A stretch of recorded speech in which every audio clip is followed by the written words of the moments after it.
Então, vamos lá, vamos acalmar as nossas mentes, pedindo a Jesus o amparo, o auxílio para mais um dia de estudo, pedindo a ajuda dos amigos benfeitores responsáveis pelo nosso estudo, para que possamos dilatar nossas percepções para o bom entendimento, a boa compreensão desse aprendizado.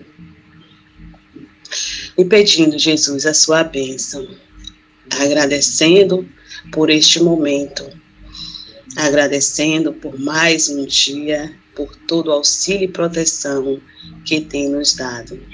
Gratidão, Jesus. Pai que estás no céu, santificado seja o teu nome. Venha a nós o teu reino, seja feita a tua vontade, assim na terra como no céu. O pão nosso de cada dia dá-nos hoje. Perdoa nossas ofensas, assim como nós perdoamos a quem nos tem perdoado. E não nos deixe cair em novas tentações, mas livra-nos de todo mal. Que assim seja. E assim, damos início a mais um dia de estudo. Assim seja. Que assim seja. Que assim seja. Que assim seja. Vamos lá. Que assim seja. Deixa eu ver aqui. Capítulo 6, né? Como já falávamos, advertências profundas. Nós analisamos... Está no parágrafo quantos? Hein? Não entendi. Paramos no parágrafo quantos? A gente vai ler a causa geral. Quantos depois? Né? A causa... Vamos repetir esse trecho. A causa... Não, vamos falar. A causa geral dos desastres mediúnicos. Mas avaliando aquilo que nós discutimos muito, né? Que Telésforo não quer trabalhadores, ele fala na abertura, ele quer servidores, né? Então está aqui no dicionário algumas das definições. O trabalhador é um indivíduo que trabalha, um empregado, um operário. Ele quer alguém que serve. Servir é ajudar, é importar-se com o outro, fazer algo por alguém ou pela sociedade. Então ele define bem, a palavra aqui não tem nada solto. Como ele diz, eu não quero trabalhadores. Se vocês querem serem trabalhadores, vão para os outros ministérios. Nosso lar tem 6 ministérios. Telésforo e André Luiz é de nosso lar. Mas o Ministério da Comunicação, quem vai trabalhar na área de disseminação das ideias espiritualistas na Terra, seja encarnado, seja desencarnado, vai sabendo que vai para servir. Para servir. Então aquilo que Lia falou, enfim, deixa a hora de almoço para ir servir. E assim como o irmão Dulce deixava, como todo mundo fazia. Cartas vivas do Evangelho. Mas existe uma causa, então, de tanta gente falido, porque aqui a gente está vendo, claro, a misericórdia divina. A gente não pode perder o contato com isso. Porque ele está fazendo uma palestra para centenas de pessoas, diz André Luiz. André Luiz é novato, né? Com Vicente, vão se candidatar, mas está diante de inúmeros que já se prepararam antes, encarnaram e voltaram falidos, como a gente vai ver no capítulo 7, alguns exemplos. Voltaram falidos. Mas o que é a misericórdia divina? Eles faliram, recolheram os efeitos das suas ações, algum tempo no umbral, o que foi, mas estão numa colônia espiritual, se preparando para tudo de novo. É a misericórdia divina. Então, vão fazer tudo de novo, mas está tendo todo o preparo novamente, o amparo, o preparo. Então, Deus não desampara ninguém. É o que está embutido aqui nesse texto. Deus nunca nos desampara. Faliu, Sérgio, vai colher os efeitos do que você faliu, agora volta de novo. Vamos se preparar tudo de novo para voltar a fazer. Então, é o que chama de reencarnação, a misericórdia divina. Qual a causa geral dos desastres mediúnicos? É a ausência da noção de responsabilidade e da recordação do dever a cumprir. Então, o que a gente está vendo mais uma vez? Está na questão 264, eu estava lendo antes, do Livro dos Espíritos, para entender esse capítulo mais ainda. É a escolha de provas. tudo aqui, André Luiz agora, nesse momento que ele se integra a esse ministério, e se ele for reencarnar, não sei se está reencarnado ou não, reencarnar para disseminar ideias espiritualistas, foi nesse momento que ele escolheu sair das câmaras e para ir para esse ministério. Ele já entra no campo de escolhas de provas, como está no Livro dos Espíritos, questão 264. A gente começa a se afinizar com aquilo que a gente gosta para o nosso futuro. Aí já começa um preparo do guardião dele. É isso mesmo que você quer? Você se afiniza com isso? Vamos lá, então vamos nos preparar, já que você deseja isso. Não, eu quero trabalhar em uma área onde eu possa também ganhar meu dinheiro, trabalhar, ter minha família, mas divulgar as ideias, seja em qualquer religião, as ideias espiritualistas na Terra. Aqui ele está focando mais a área do centro, né? De mediunidade, porque é um estudo focado muito para os trabalhadores espíritas. Então, o que é que ele está dizendo aqui? Ausência de noção de responsabilidade e falta de recordação do dever a cumprir. Todo mundo tem um chamado. Em algum momento nós tivemos. Mas não, o que é comum dizer nas casas espíritas? A gente não ouve o chamado do amor, vai pela dor. Isso é algo comum que nós falamos, ouvimos e reproduzimos quase que sempre. Eu tive chamados pelo amor, uma mãe, uma mensagem, um amigo, um colega de trabalho, enfim, que se importa conosco, que percebeu nossa conduta, percebeu algumas aflições nossas e deu um vizinho mais idoso, mais experiente, parou para dar um conselho. Eu gosto tanto de você, fulano. Você é filho de fulana. Me perdoe, mas por que você não vai na igreja? Por que você não vai no centro, não vai na igreja católica? Porque todos nós gostamos tanto de você. Essa sua conduta não fica em emprego nenhum, dado o excesso de perder noite. Todo mundo tem um chamado, que é o chamado do amor. O problema é que a maioria de nós, não todos, né, escolhe o chamado da grande mestra, como diria Chico Xavier, que é a dor.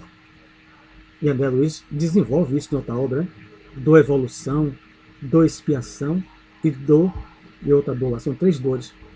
Que a gente não escuta o amor, a gente é chamado pela dor. Né? Cada um vai para o seu canto. No meu caso, fui para a casa espírita pelas aflições que eu estava passando, porque eram apenas um retorno daquilo que eu provoquei. Então, a partir disso, essa recordação do dever a cumprir, que é o chamado do amor, que está lá no dicionário, eu leio dever também. Como é que a gente pega, eu leio antes no dicionário? Nos chega intuitivamente, mas no dicionário, o dicionário Michaelos e outro é diferente da interpretação do dicionário espírita, né? Está lá no Livro dos Médiuns, dicionário espírita. Intuição, capítulo 14 do Livro dos Médiuns, é uma faculdade mediúnica. Chega o pensamento do nosso guia, ou de um espírito que se afiniza conosco, e nos intui. Não passe nessa rua, deixou a panela no fogo, né? Beba o álcool, beba. Tudo isso, né? É intuitivamente. Para o dicionário humano, é algo nosso, porque o dicionário humano não crê na alma. É algo que sai de dentro da gente, formulado dentro do cérebro. Dentro do cérebro.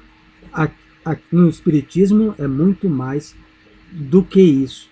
Então, o dever chega intuitivamente também. O nosso, porque a faculdade é medianímica. Então, no momento em que eu fui chamado pelo amor, Mari foi chamada pelo amor em algum momento, né?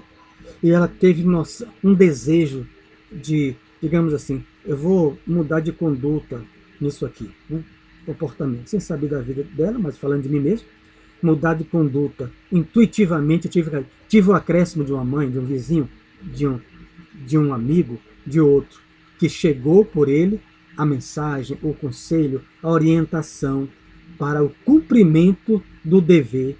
É nesse momento que está no livro lá dos Espíritos, o nosso guardião se acerca da gente, mas não interfere, porque ele precisa de uma adesão mental.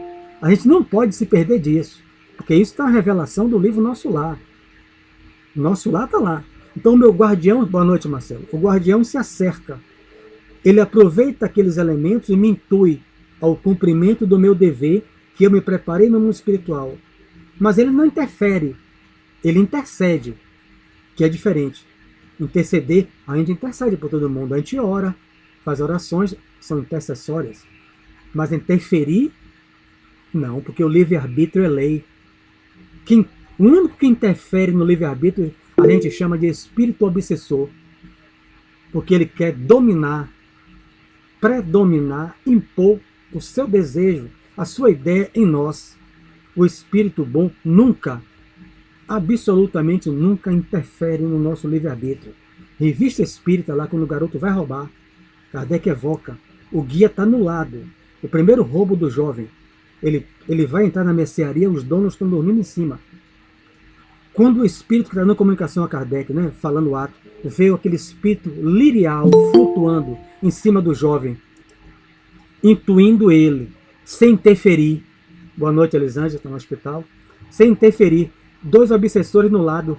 Roube mesmo, se cercando dele, um gritando. E aí o outro espírito, que é neutro, que entrou porque viu a cena, e perguntou ao guia, que ele viu o guia, por que o senhor não interfere? Eu não posso interferir no livre-arbítrio. Essa é a prova dele. Ele passa ou perde? Ele passa ou perde? Aí ele fica na dúvida, com medo, desiste do roubo. Quando ele desiste, vai sair, ele vê uma garrafa de rum. Ele bebe, mas ele não bebeu antes. Beba um gole, os obsessores falam, o vampiro, beba um gole, ele toma a garrafa, bebe. Quando ele bebe, e aí não explica na revista espírita, mas a André Luiz vai explicar, ele baixa a frequência vibratória dele, porque a bebida provoca um estado alterado de consciência, para baixo. Ele baixa, os espíritos obsessores projetam, ele perde a intuição com o guia. Beba, roube, ganhou coragem, ele volta para roubar. O guia não interfere. Quem interfere no nosso livre-arbítrio, porque a gente permite, é espírito que nós classificamos, né? Não ele, né? Mas a ação de obsessiva. Então, todos nós fomos chamados a cumprir o dever, porque está gravado na nossa mente, na nossa memória espiritual, aquilo que nós nos preparamos. A maioria vai falir, como ele diz. E a noção de responsabilidade. Isso aí, até mesmo durante o dever, a gente, eu já citou aqui no outro dia, a pessoa é passista, não vai, chega atrasado, aí começa a participar de uma coisa, sai de uma casa, vai para outra, porque não se deu bem com Tereza, agora eu vou para a casa de Ivonete, agora Ivonete eu também não gosto, eu vou para a casa de Ferreira, o centro espírita, fica mudando de centro em centro, porque não consegue ficar em lugar nenhum. Claro que tem motivos, muitas vezes, que o trabalhador sai, né? Está no capítulo 29 do Livro dos Médiuns. Uma casa sob obsessão, você tem que sair, porque a obsessão é contagiosa. Mas você vai ver os trabalhadores espíritas itinerantes, que não ficam mais em casa nenhuma, não conseguem nem fazer uma live ao vivo, porque ficam com receio da pergunta e se melindrar, se aborrecer. Então, essas pessoas não têm uma certa noção de responsabilidade. A responsabilidade consigo mesmo, com o seu corpo. O espiritismo não impõe nada, mas eu não posso ser. Poder eu posso, né? Mas eu não devo, dever, né? Eu não devo, é consciência desperta, dever é consciência desperta. Como é que eu vou ser passista e beber e fumar, né? E trair e ter uma vida sexual desregrada? Está no livro do Missionário da Luz. Então, eu tenho que ter responsabilidade com a tarefa ao qual eu estou, com o corpo ao qual eu estou reencarnado. É um dever. Poder, eu posso até me matar. Deus não interfere no meu livre-arbítrio, eu posso até me matar. O meu pai permite que eu me mate. Olha, quantas pessoas se matam. Ele não interfere no livre-arbítrio, os guias não interferem. Intercedem em oração, em intuição, mas a pessoa tem um livre-arbítrio.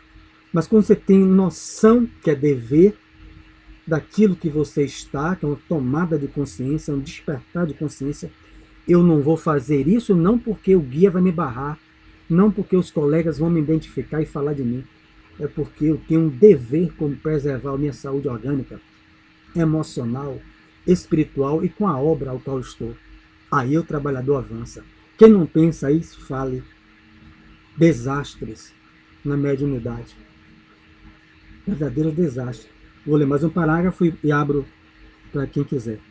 Quantos de vós fostes abonados? Imagine, Teresa, a gente está lá ouvindo isso aí, como espírito que voltou falido. O espírito não está dizendo diretamente, não com dureza, com grosseria, mas ele não tem como mentir. Ele está diante de uma plateia que a maioria veio da reencarnação, se preparou e faliu de novo. Quantos de vós fostes abonados, né? Preparados, aqui por generosos benfeitores que buscaram auxiliar-vos, condoídos de vosso passado cruel. Quantos de vós partistes, entusiastas, cheio de entusiasmo, entusiastas formulando enormes promessas? Entretanto, não soubestes recapitular dignamente para aprender a servir. Ele volta novamente. Não é aprender a trabalhar, aprender a servir, conforme os desígnios superiores do Eterno, de Deus. Quando o Senhor vos enviava possibilidades materiais para o necessário, regressáveis à ambição desmedida. Ou seja, a gente vem, Deus nunca nos desampara do que é necessário.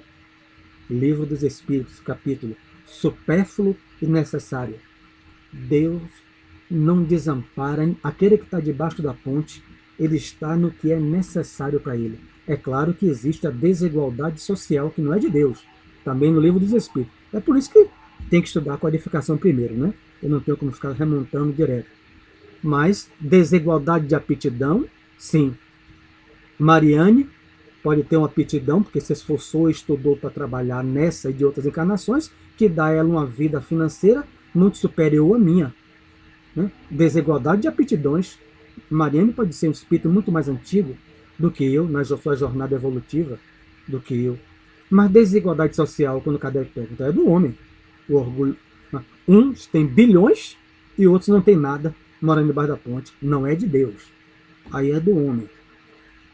Mas mesmo aquele que está debaixo da ponte, Deus vai enviar possibilidades materiais para o necessário. E aí, voltando para nós, diretamente, aqueles que se preparam para trabalhar na área da mediunidade, da casa espírita, para ficar bem fechado, a gente começa a ambição. Né? O que ele está dizendo? Peraí, Cássio é um excelente médium. Né? Vai ficar trabalhando onde? Em um centro, tendo que pegar o buzu dela para ir trabalhar, para ganhar pouco, e com a mediunidade dessa? Não. Pelo amor de Deus. Teresa faz palestras que o oratório se levanta, que a plateia se levanta, lendo, estudando, comprando do bolso dela. Uma vez o rapaz falou isso comigo. Não que eu faça palestra para isso, que ele nunca foi.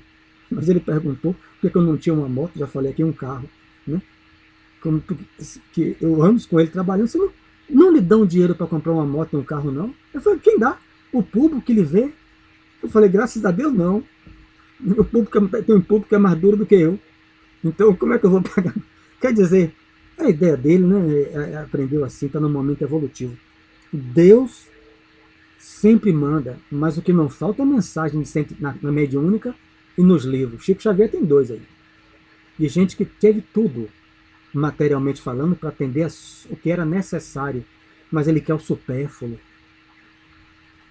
Né? E não é só financeiro, que é o supérfluo também do microfone, do destaque, que é o supérfluo para ser escritor. Eu estava pegando os livros agora de um escritor, até amigo meu, palestrante. Aí abri assim, uma coisa tão frágil. Tão frágil. Tem 2 livros que mandaram para mim, com dedicatória, não moro na Bahia. Mas você vê que não tem nada que aqueça o nosso coração, a nossa leitura. Aí parei, em vez de criticar, eu estava com o espírito aqui, fiz uma oração pelos 2. Né? Para não entrar naquilo. Oração pelos 2, para que eles não caiam. Por que aquela necessidade de escrever? De escrever tanto um livro, para deixar o nome, ó. Aqui fui eu, ó, o médium, ou foi eu o espírita que escreveu? Tem livros ótimos, né, de autores encarnados, mas tem livros outros de médios, de espíritos que pegam médios, e de gente que faz, que não tem nada. É um copia e cola, copia de um, cola no outro, copia, cola no outro. Eu recebo, já até mandou um para mim aqui, eu devolvi a ele, agradeci, li, mas eu fui explicando, ele mandou anotar. Essa frase aqui é de Filomeno, aqui é André Luiz, aqui é isso. Não tinha nada do espírito original, nada do autor. Ele falou, sim, 14 aqui de Filomeno, 14 obras estudadas, André Luiz, tudo aqui foi colado. Não tem nada, é só necessidade de a pessoa escrever para ter um nome em uma editora. Não é só possibilidades materiais, é vaidade, orgulho. Causa de desastre de médiuns. Ante o acréscimo de misericórdia do labor intensificado, né? Agarrastes à ideia da existência cômoda.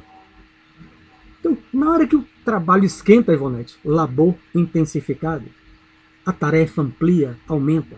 Porque à medida que você vai estudando, você vai ampliando a sua consciência.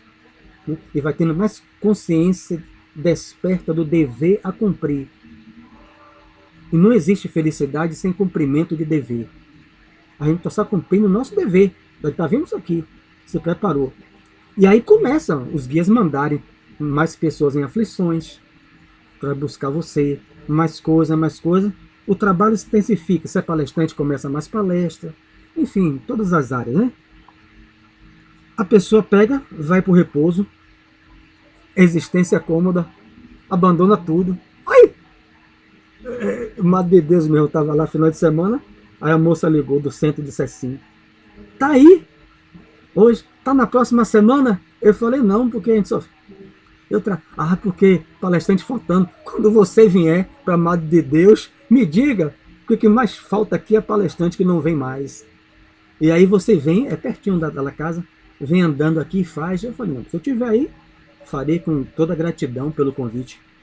Mas nem sempre eu vou para a Madre de Deus. Porque muita gente, como ela me disse, né, sem citar nomes, se agarrou depois da palestra virtual à existência cômoda. Eu estou aqui de bermuda, não gastei vale transporte, Mariane, não peguei ônibus, né, não vou voltar tarde, é tudo cômodo. Então estou aqui, o ventilador ligado, estou de bermuda, estou aqui fazendo, não tenho que botar calça, subir para o ponto de ônibus, não tenho um carro, pegar um ônibus, voltar depois. Muita gente se agarrou a isso. Muita gente está plenamente agarrado a isso que está descrito aqui, em 1944. Na hora que o labor se intensificou, ele quer repousar. Rapaz, eu estou cansado. Não dá mais não. Pode dizer, Teresa.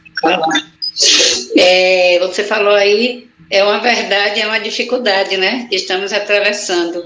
Você fala com um palestrante para ele fazer a palestra presencial, no momento só faço online, porque é cômodo, né, a pandemia nos fez, né, o comodismo, não sair da sua zona de conforto para poder ter o esforço de pegar um transporte ou caminhar.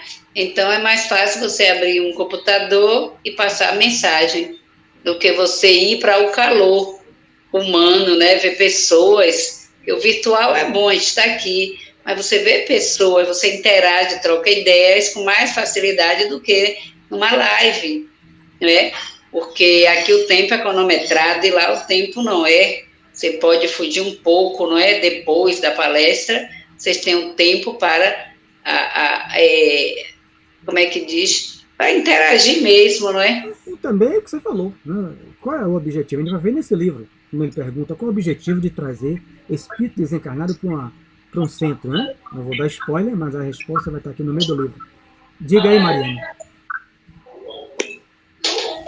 Mário, boa noite, gente. Eu estou aqui me punindo, porque quando a gente para aqui nessa parte que o labor se intensifica, eita Jesus, aí que cada um tem um dom, aí mexeu bastante aqui comigo, porque eu estava aqui me culpando, Mário, porque sempre aparece aqui em casa animais, é incrível. Eu estava em Salpara, passeando, e alguém deixou uma caixa com 5 ou 6 gatinhos, 5 gatinhos. Eu não passaria naquele local, numa situação normal, mas não sei o porquê, fui levada até o local. E aí a gente chegou com esses gatos, e aí vamos ter todo um trabalho para doar. E por que eu estou aqui me ocupando? Porque o vizinho me avisou que tem 8 cachorrinhos, 8 para doar. Eu já doei desse pessoal mais de 10 cachorrinhos, e está sempre aparecendo, tanto aqui na porta, como na casa dele para doar. E aí, quando você falou, o labor se intensifica que está aqui, eu falei, meu Deus, os cachorrinhos, cada um tem um dom, eu tenho o dom de doar esses cachorrinhos, por que eu não fui? Passei hoje o dia todo, lavei casa, arrumei, e não fui ver os cachorrinhos. Olha o labor se intensificando, olha eu chamando para a minha missão e eu não fui, aí o coração doeu agora, viu? Então o estudo também provoca isso, viu? Não vai se culpar, né? Você está dando tarefas aí, agora como você falou, né? Que eu não tenho como saber a sua missão. E ele falou, dever, está no dicionário. Também a gente descobre os nossos deveres, não só externamente pelas leis, pela sociedade que impõe, mas intuitivamente, por isso que foi lá no dicionário, qual o sentido dele colocar esse dever aqui? O nosso dever, intuitivamente, né? Como espírito, a gente pode saber que a gente chama de ir pelo amor. Talvez o seu tem uma tarefa voltada muito a animais, né?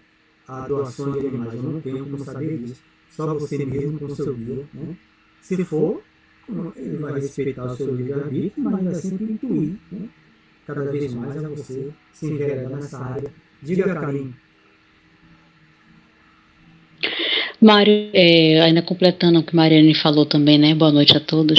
Com relação ao labor intensificado, né? Então, eu sou daquelas médias ainda fujonas, com essa idade que eu já tenho, que justamente quando se intensificou lá, quando eu fiz alguns anos de evangelizadora, né? Atuei como evangelizadora e desenvolvimento mediúnico, e aí eu fugi, porque desenvolveu muita coisa, eu fiquei amedrontada. A casa onde eu participava, eu não senti um pouco de, sei lá, desconfiança na época, nem me senti insegura, vamos dizer assim, né?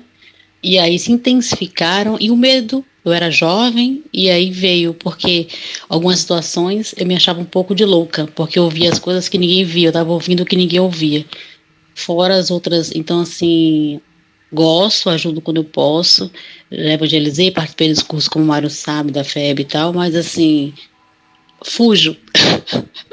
Não, eu sou fujona, mas a responsabilidade bate, a gente vai amadurecendo, né, as ideias e tomando coragem. É isso, veja que o próprio capítulo, os capítulos não falam em castigo nenhum. Os castigos, né? Não estava aqui todo mundo que faliu, esse se preparando com espíritos altamente elevados. Sim, agora eles estão falando, né? Vamos botar em prática, vamos ter uma certa noção de responsabilidade. Eu não tenho que deixar de dizer isso. Vamos recordar, né, intuitivamente, porque a gente podia perguntar, mas a reencarnação é o esquecimento, como é que eu vou recordar? Mas intuitivamente nós ouvimos sempre os chamados do amor, né, a palavra do movimento espírita, mas a maioria é o chamado pela dor, escolhe, infelizmente, deveres a cumprir. E aqui tem uma palavra interessante, quando é para todos nós, Mariane e Karine, esse labor intensificado é acréscimo de misericórdia divina. Porque se você se integra, o trabalho se intensifica no bem, né? Esse trabalho aqui do bem, de divulgação, cada um com a sua tarefa, e a gente cumpre, a gente está ganhando luz. Aquilo que a gente chama de espírito de luz, somos nós. Então Deus, vamos mandar mais trabalho para a Karine, porque eu sinto que ela está preparada mesmo, e ela vai adquirir luz é conquista pessoal, né? É a senha do Espírito, Manuel Luiz fala, a senha intransferível. Eu posso caminhar sobre a luz de Ferreira, mas Ferreira tem hora que sai do seu caminho, e aí eu fico como a parábola das 10 virgens, né? Cadê o combustível para acender a minha lâmpada? Me empresta um pouco, Cássia? Não. Está lá na parábola de Jesus, não vou emprestar para você acender. O combustível é você que bota, da paciência, do trabalho no bem, da humildade, combustível para manter a lâmpada acesa. Por isso que acréscimo de misericórdia, por isso que Paulo falou na última carta, eu sou devedor de todos aqueles que Deus enviou no meu caminho que eu pude beneficiar. Né? Sou devedor de gregos, de romanos, de troanos. Eu não sei o que fez o bem, mas aqueles em que eu fiz o bem, eu fiquei tão em paz comigo mesmo, adquiri luz. Então, acréscimo de misericórdia, a gente vê como trabalho exaustivo. Não dá mais. Então, vou dar uma pausa, vou passar 3 meses sem fazer palestra, 100%. E aí, uma crítica, eu já fiz isso aí, mas não tenho condição de criticar ninguém, sobre nada. Junto às experiências, agarraste, né? Acréscimo misericórdia do labor intensificado, agarraste a ideia da existência cômoda, junto às experiências afetivas, é outra questão, ponto e vírgula. Junto às experiências afetivas, vírgula, preferistes os desvios sexuais. Ao lado da família, voltastes à tirania doméstica. Então, quem está ouvindo aquilo lá, meu Deus do céu, cara, vai tomando a carapuça. Rapaz, isso fui eu. Eu me preparei tanto. Aí, a gente vai ver Otávio, ter a esposa que se preparou comigo no mundo espiritual, para trabalhar, para construir, para receber Karine como filha, Ivonete também. Mas daqui a pouco eu olhei a vizinha, eu olhei a colega e comecei os desvios de conduta, adultério, né? Preferisse os desvios sexuais, o adultério. E aí ele faz sintonia com que guia? Com o comportamento desse, com a vida irregular. Os guias vão intuir ele voltar a uma boa conduta, né? Onde é que está a explicação disso com detalhes? Capítulo Desenvolvimento Mediúnico, livro Missionário da Luz. André Luiz se aprofunda nisso, né? Falando do jovem, né? Ele sai da mediúnica e fala os obsessores esperando ele na porta do centro. Ele já está pensando na amante, ele é casado. Ele acha que caridade, trabalho mediúnico é uma coisa, não tem nada a ver com a vida pessoal, sexual. Ele vai pensando isso, André Luiz acompanhando ele, os desvios sexuais. Ao invés de estar o guia esperando ele, tem 2 obsessores esperando ele, que ele não vê. Os 2 vampirizadores dele, no braço dele. E lá dentro ele estava com o guia, tentando ajudar ele a mudar a sua conduta, trazendo o espírito que sofrendo por esses desvios de conduta sexual, e ele não tem ouvido de ouvir, nem hora de ver que aquela mensagem daquele sofredor é para ele, mas ele não tem ouvido de ouvir. Ele acha que uma coisa é uma coisa, outra coisa é outra coisa. Ali é minha vida pessoal, eu posso fumar, beber, trair. Lá dentro não, lá dentro são instrumentos, os guias que fazem tudo. Tem gente que pensa assim, a tirania doméstica. Tem gente que o espírito chega arrasando. Mariane, você não vale nada. Aí Mariane chega, ô meu irmãozinho. Vou botar Mari como exemplo aqui, amiga, não tem nada a ver. Ô minha irmãzinha, em casa é um tirano. Onde é que a gente vê isso aí? Livro Voltei, irmão Jacó. 44 anos dirigindo mediúnica. Quando ele desencarna, ele vai doutrinar o espírito desencarnado depois de tempo.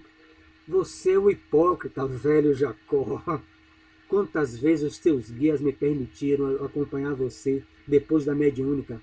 Você tratava todo mundo como meu irmão quando chegava na mediúnica ou no centro. Em casa você é um tirano com sua esposa e com seus empregados. Ele era muito rico, Frederico Figner, mas não era isso que deixava ele com esse orgulho todo.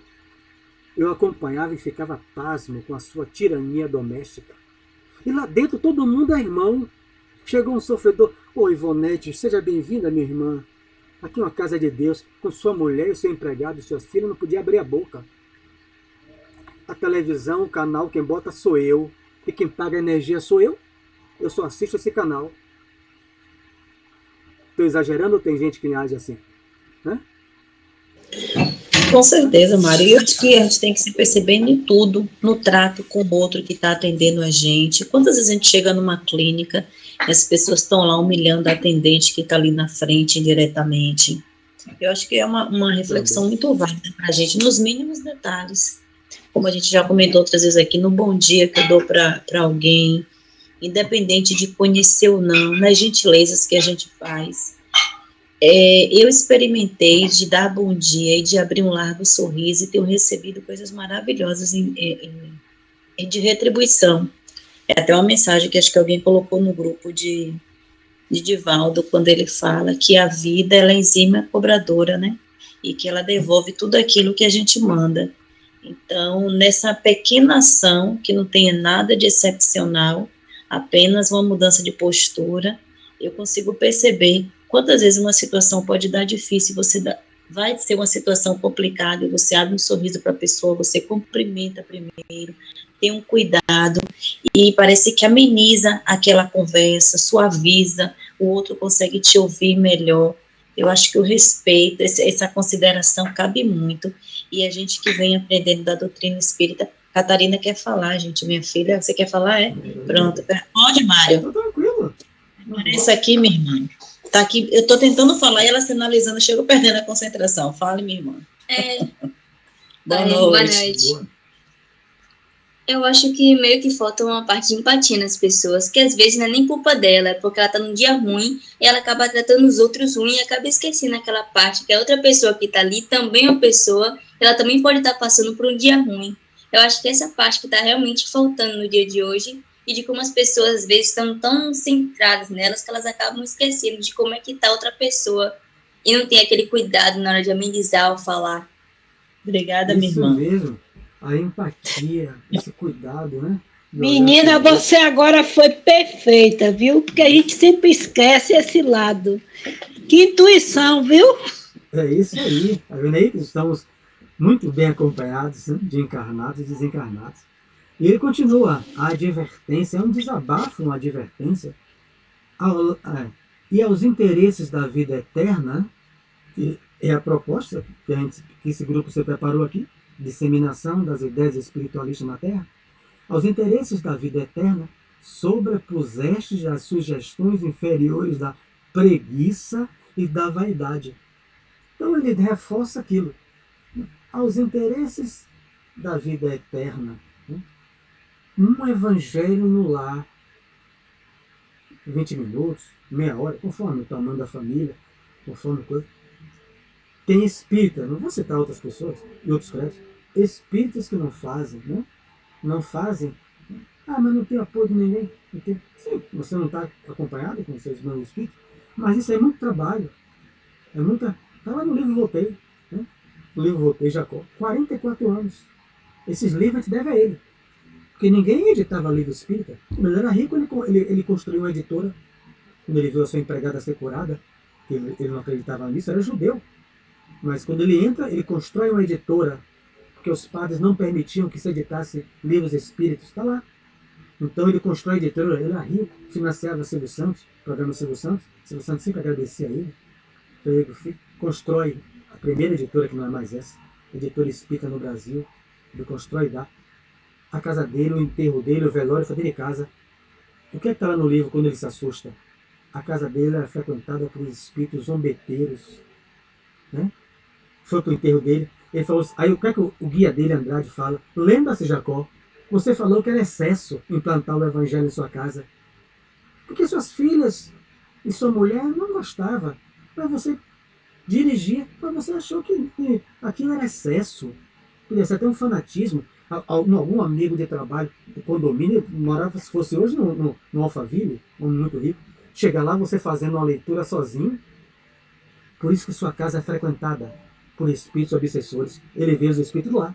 Os guias, os trabalhadores desencarnados, ao redor do corpo dele, que ele acompanha o corpo, como dizia Ed Menezes, em Andrade, e vendo os obsessores lá. Só não deixaram sugar o corpo dele, né? Você vê no livro lá. Não deixam vampirizar o corpo físico dele. Né? E não deixam, né? Porque ele tinha muito mérito, né? Porque se vampirizasse o corpo dele, ele sentia a repercussão espiritual, que ele não estava ainda ligado ao laço, ao último laço. Então, preguiça, né? Vaidade, né? Eu cheguei em casa, uma pessoa que é rica, uma pessoa lendo lá o livro, não, toda segunda-feira, 8 horas, ele faz isso aí. Ou isso é preguiça mesmo. Então, e há outros interesses, né, que não é só dentro de casa. Só se tem um exemplo, né? Muita gente deixa da atividade da palestra, como já citou aqui, né? Não sai da atividade dos outros porque tem preguiça mesmo. Embora ele não diga. Tem preguiça. Então a gente vê o Divaldo Franco, que tinha uma vida dessa só de fazer palestra. A gente pensa, mas conhece o mundo. Um louco abriu a boca para dizer isso aí. você chega, faz palestra. Rapaz, Marcel Mariano, quando saiu de férias, mandou para mim a grade dele no Rio. 4 palestras por dia. Como é que você consegue isso aí, cara? 2 seminários no mesmo dia com tema diferente. Só ele falar, mandar para mim, Mário, eu fiquei já, meu Deus, eu fiquei me tremendo. Eu digo, como é que você consegue ter isso aí? Não é possível. As férias todas nisso aí. A pessoa pensa que o outro está gozando a vida, viajando. Haroldo, outro dia, acho que desabafou. Foi para Goiás de manhã, palestra de tarde, de noite, de manhã cedo, seminário e voltar para casa para descansar meio-dia, no feriado agora. Vai ficar com a esposa. Então você olha, tem que ter muita compreensão a mulher dele e as filhas dele. Que é católica, ela não participa de nada. Né? A segunda esposa dele. Deste-vos, na maioria, a palavra sem responsabilidade e a indagação sem discernimento, amontoando dívidas inúteis. Rapaz, esse telefone é brincadeira. A gente se prepara no mundo espiritual. Todo esse preparo que a gente vai ver aqui 20 capítulos na André Luiz. Um pouco mais. E quando chega aqui, alguém pede uma palavra para a gente, seja no trabalho, na rua, a gente passa aquilo sem nenhuma responsabilidade, sem nenhum discernimento. O que ele está dizendo? Então, eu me recordo uma vez quando surgiu o Covid, né?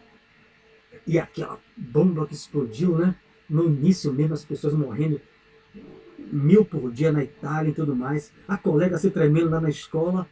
É o fim do mundo, é o fim do mundo. Isso aí é castigo de Deus.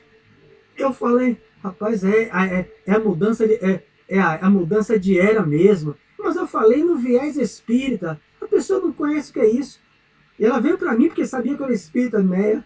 Ela ficou 2 dias sem dormir. Eu falei, é o fim dos tempos, né? Mesmo, é o fim. Mas eu falei o fim dos tempos, não que fim que vai morrer, porque a gente não morre. A gente troca de corpo.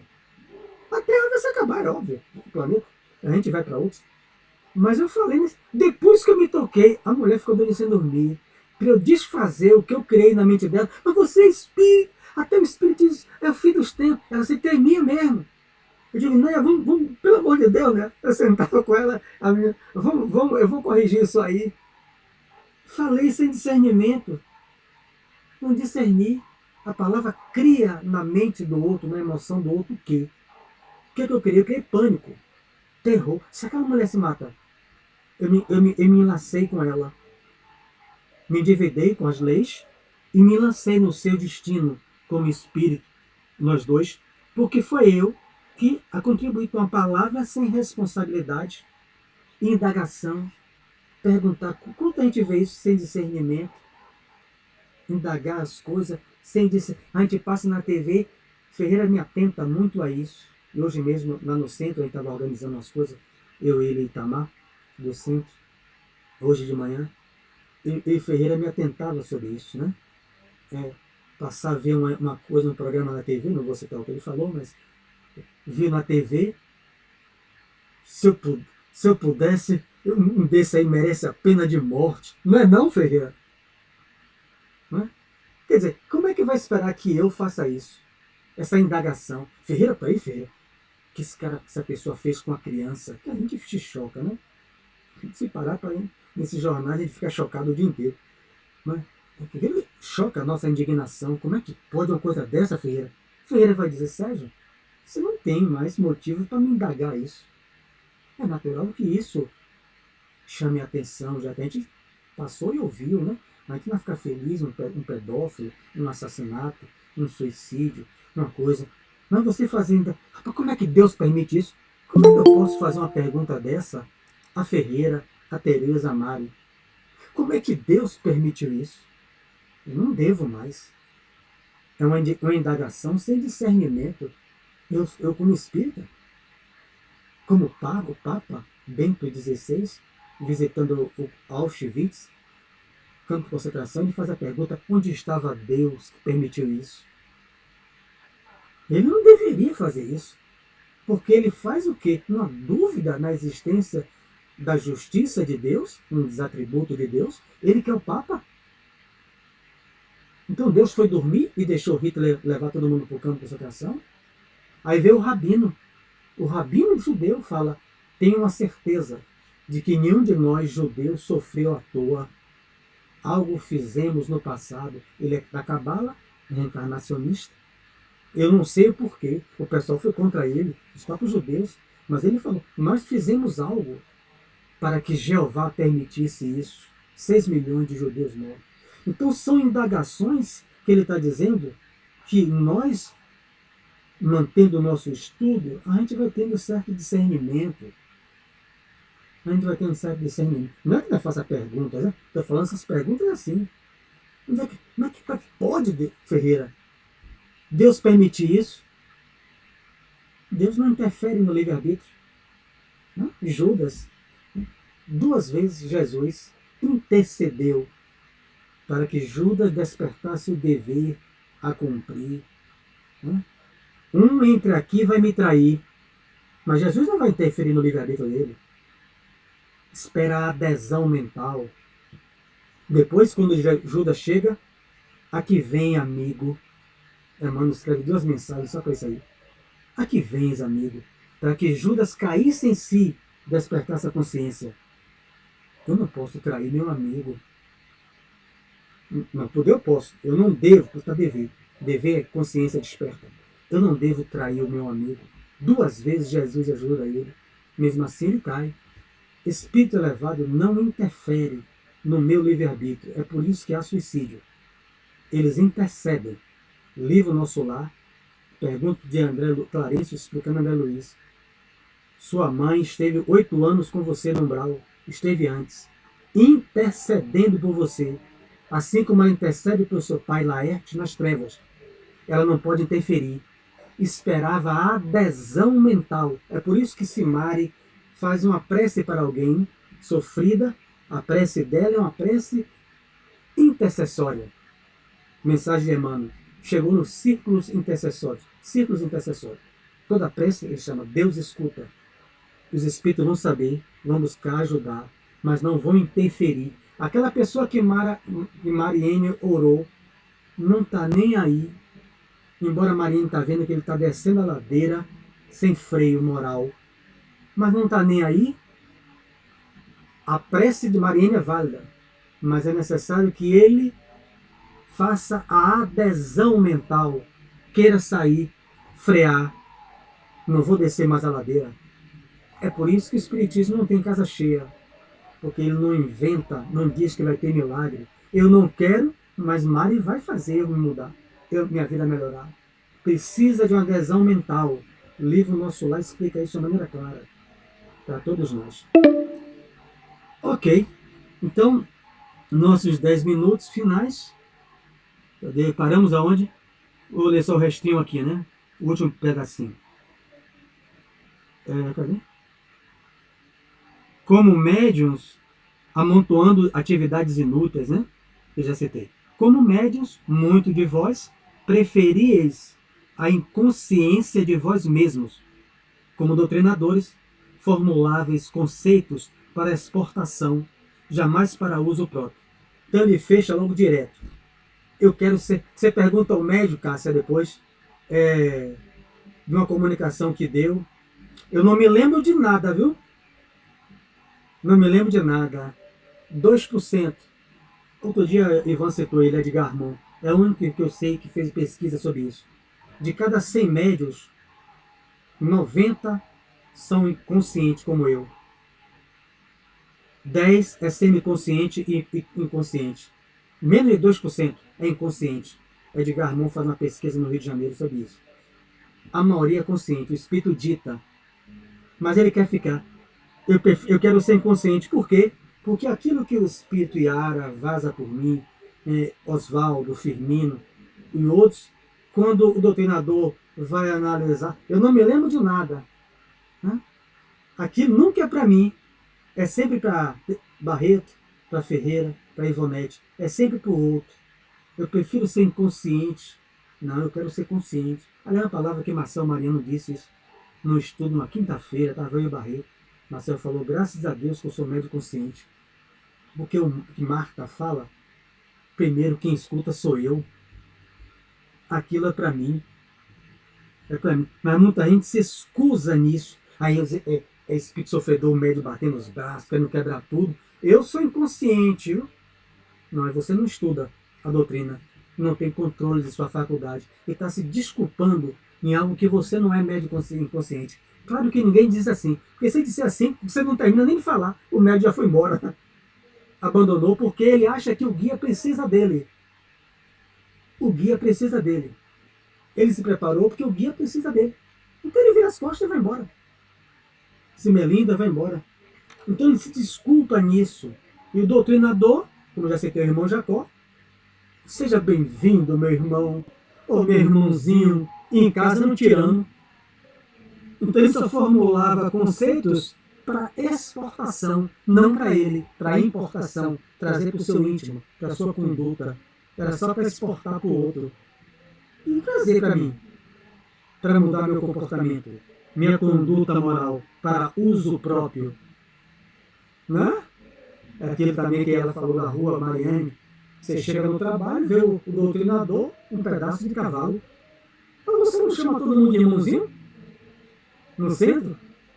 Até o obsessor ofendendo todo mundo, com todo respeito, sem palavrão, mas com palavras agressivas, vou lhe matar, vou lhe fazer. E você chamando com paciência. E aqui você não tem paciência com ninguém, dentro de casa.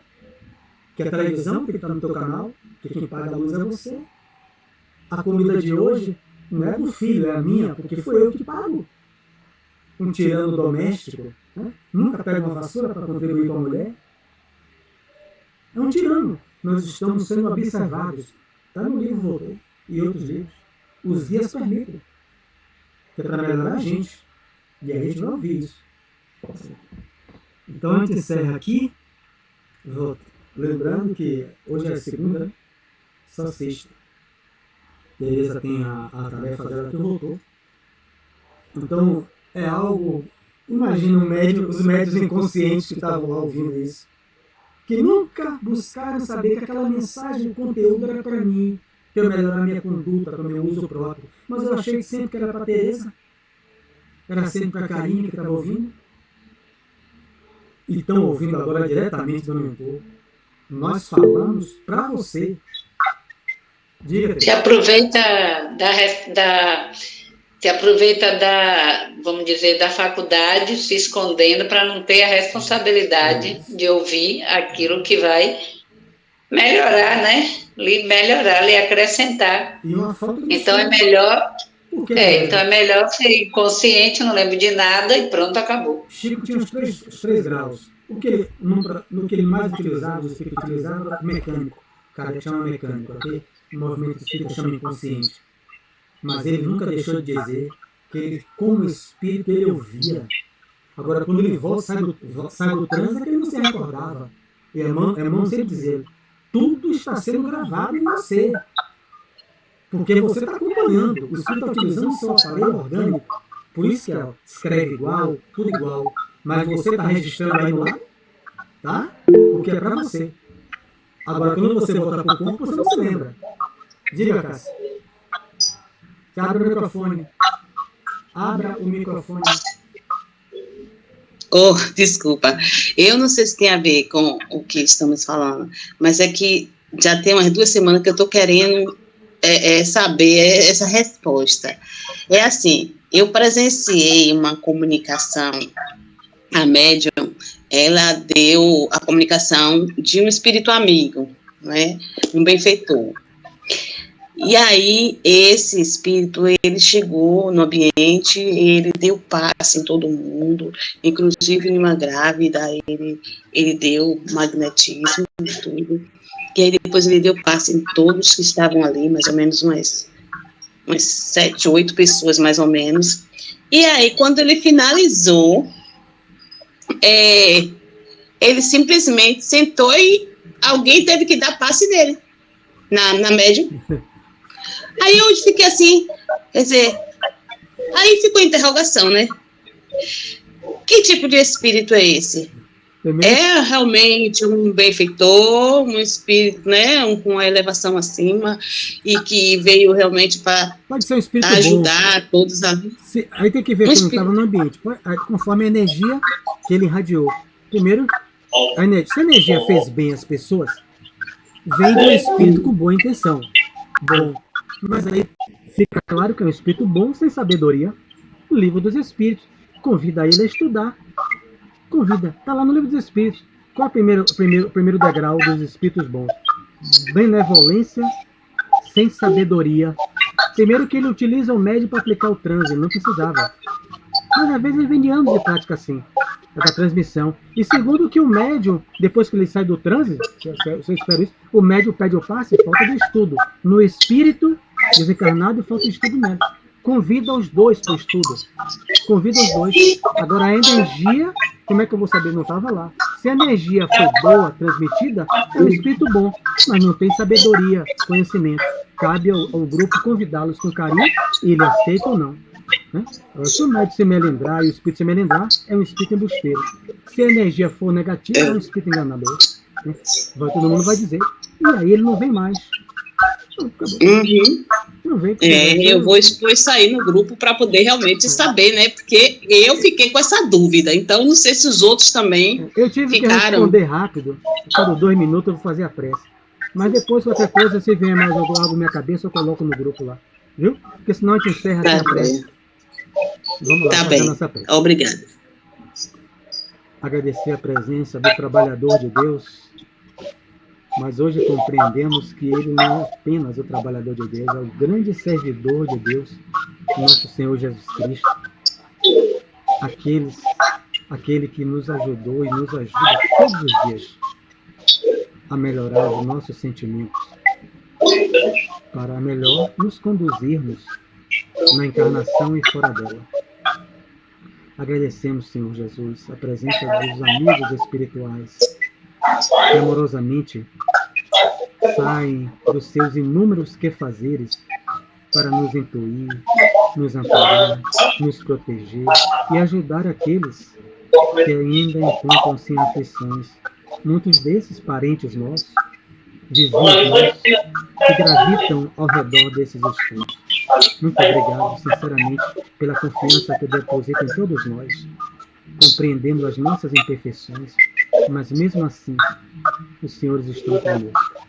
Que Jesus abençoe a todos nós e nos conceda uma noite de trabalho, de serviço no bem e de paz. Que